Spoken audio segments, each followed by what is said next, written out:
इस्तीफे के बाद धर्मेंद्र प्रधान की पहली प्रतिक्रिया सामने आई है।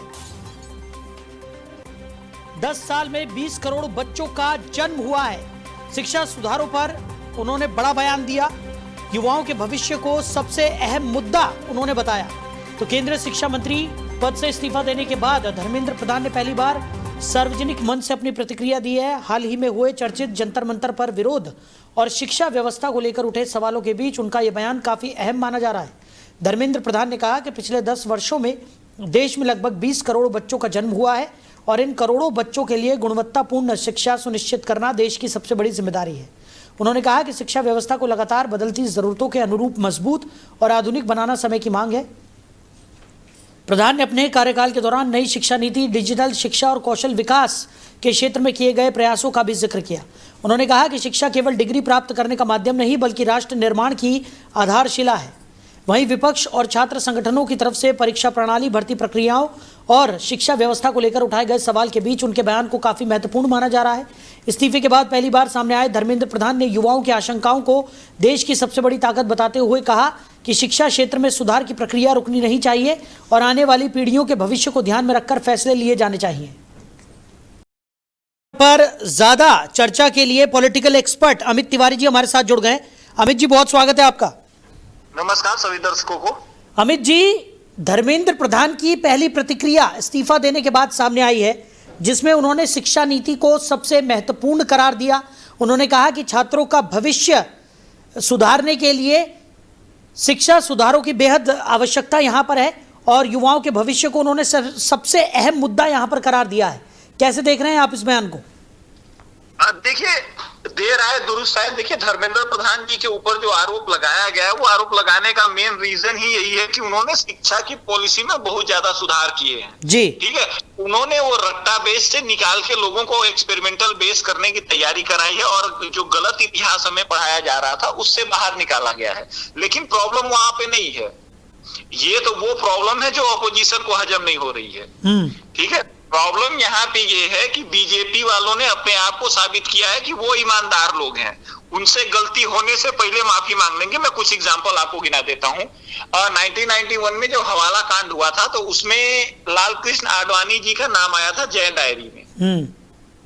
उन्होंने रिजाइन कर दिया था और बोला था जब तक मैं आरोप से मुक्त नहीं हो जाता तब तक मैं चुनाव नहीं लड़ूंगा। ठीक है, उसके बाद बंगारू लक्ष्मण वाला कांड याद होगा सबको, जिन्होंने कैमरे पे घूस लिया था। आज तक उनका नाम कोई नहीं जानता, बीजेपी में कहां चले गए। येदुरप्पा जी हों, जितने लोग हैं बीजेपी में आरोप लगाने की लोग रिजाइन कर देते थे।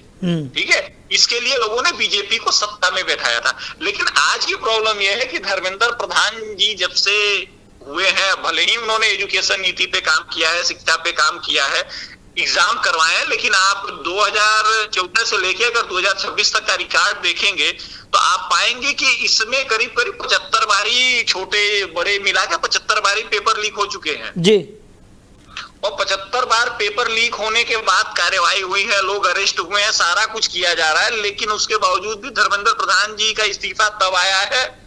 मैं ज्यादा पॉलिटिकल मैं बोलना चाहूंगा कि मोदी जी ने बड़ी गेम खेली है। एक छोटे से इस्तीफे के लिए उन्होंने बहुत ज्यादा कीमत वसूल कर ली अपोजिशन से, वो अलग बात है। लेकिन उन्होंने इस्तीफा लेट से दिया। तो जो मोरल ग्राउंड है उसके बिहाफ पे धर्मेंद्र प्रधान जी को इस्तीफा तुरंत देना चाहिए था। लेकिन वो बात नहीं। हमारे देश का अपोजिशन जो है वो ये मानता है कि वो सेमलेस है। उनके लिए इज्जत आनी जानी चीज है, बंदे को पॉलिटिक्स में बना होना चाहिए। आप अरविंद केजरीवाल जी का उदाहरण ले लीजिए, वो जेल से सरकार चलाने की बात कर रहे हैं। आप अभी छत्तीसगढ़ का उदाहरण ले लीजिए, वहां पे एजुकेशन मिनिस्टर जो है वो इस्तीफा तो छोड़ो, बच्चों के 99% आने के बाद नौकरी नहीं मिल रही है। तो ये सब बातें केवल बीजेपी के लिए अलाउ की जाती है। हमारे अपोजिशन को पूरा अधिकार है, वो करप्शन करे, वो झूठ बोले, वो चोरी करे, वो पेपर लीक करे, इससे उनकी कोई जिम्मेदारी नहीं है। बीजेपी ने आपको इस काबिल बनाया है कि उनसे गलती होगी तो वो माफी मांगेंगे, अपोजिशन से इसका कोई लेना देना नहीं है। तो इसलिए धर्मेंद्र प्रधान जी ने जो कहा है वो लेट आए, इसमें मुझे कोई दिक्कत नहीं है।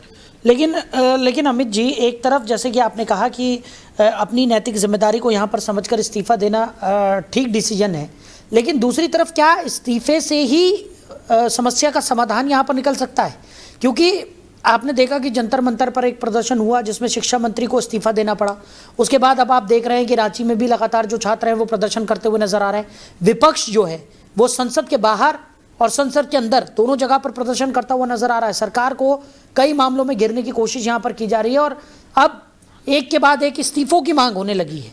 ये सबसे बड़ी चीज़ यहाँ पर सरकार के सामने है और एक बड़ी चुनौती भी, क्योंकि विपक्ष भी लगातार अब कभी गृह मंत्री के इस्तीफे की मांग कर रहा है, कभी किसी और डिपार्टमेंट के मंत्री के इस्तीफे की मांग कर रहा है। तो ऐसे तो हर बार इस तरीके का प्रदर्शन शुरू होगा और हर बार इस तरीके के इस्तीफे की मांग की जाएगी।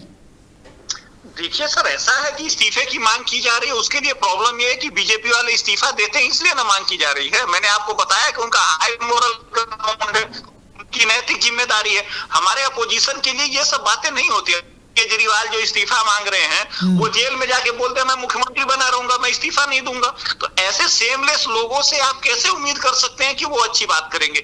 अब मैंने एक बात बोली थी, मैं एक्सप्लेन नहीं करना चाहता था, कि जैसे मैंने कहा कि धर्मेंद्र प्रधान जी का जो इस्तीफा था वो बीजेपी वो अपोजिशन को बहुत महंगा पड़ा। बड़े गौर से सुनिएगा। राहुल गांधी जी को पुलिस वाला घसीटता हुआ ले गया अपने पास से, घसीटते हुए ले गया है, और वो बोल रहे हैं कि हमारे कान में बोल रहा है कि हमको बोल रहा है सरकार को हटाओ। एक बात बताइए, जिस इंसान का पुलिस वाला जिसके घर वालों से लोग बात नहीं कर सकते थे उसको उठा के जेल में डाल दिया, ठीक है, और वहां पे ये कुछ नहीं बोल पा रहे हैं, तो इससे बड़ी कीमत अखिलेश यादव जी हो चाहे राहुल गांधी जी हो, सबको पुलिस वालों ने उठा के भर के जेल में डाल दिया और लेके चले गए, कुछ नहीं।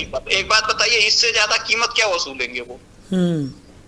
तो ये बात लोगों को नहीं समझ में आ रही है। अपोजिशन ये बात अपोजिशन को नहीं समझ में आई है, लोगों को नहीं समझ में आ रही। जनता तो समझ रही है ना कि पुलिस वाला उनको कॉलर पकड़ के उठा के बस में बैठा रहा है, एक देश का जो प्राइम मिनिस्टर का कैंडिडेट है। तो इतनी बड़ी कीमत कौन वसूल करता है? तो हमारे देश का अपोजिशन जो है वो समझ नहीं पा रहा है, लेकिन जनता समझदार है, वो समझ रही है कि क्या कीमत चुका रहे हैं ये लोग।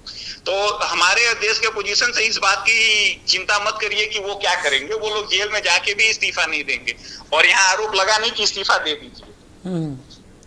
ये प्रॉब्लम चल रही है, जिसके नाते इस देश की जनता समझ गई कि अपोजिशन केवल हल्ला कर सकता है, और ये दोनों आपस में मिले हुए हैं। 75 सालों में आज तक भारत में कोई भी बिल पास हुआ है तो वो कभी संसद में चर्चा नहीं होने पाई। वो आज तक का रिकॉर्ड है कि ये लोग मिलजुल के हमारा काट रहे हैं। जितने बिल आएंगे वो पास कर दिए जाएंगे, अपोजिशन वॉकआउट कर जाएगा ताकि 2/3 बहुमत हो जाए और सारा कुछ हो जाए। केवल हंगामा करने के लिए दिखाया जाता। आज तक कोई बिल पे चर्चा हुई है तो बता दीजिए मुझे। ठीक है, चलिए अमित जी, हमारे साथ जुड़ने के लिए और इस तमाम चर्चा के लिए आपका बहुत शुक्रिया। नमस्कार। तो धर्मेंद्र प्रधान की पहली प्रतिक्रिया इस्तीफे के बाद सामने आई है। 10 साल में 20 करोड़ बच्चों का जन्म हुआ है, ये बयान उन्होंने दिया। उन्होंने कहा कि शिक्षा सुधारों पर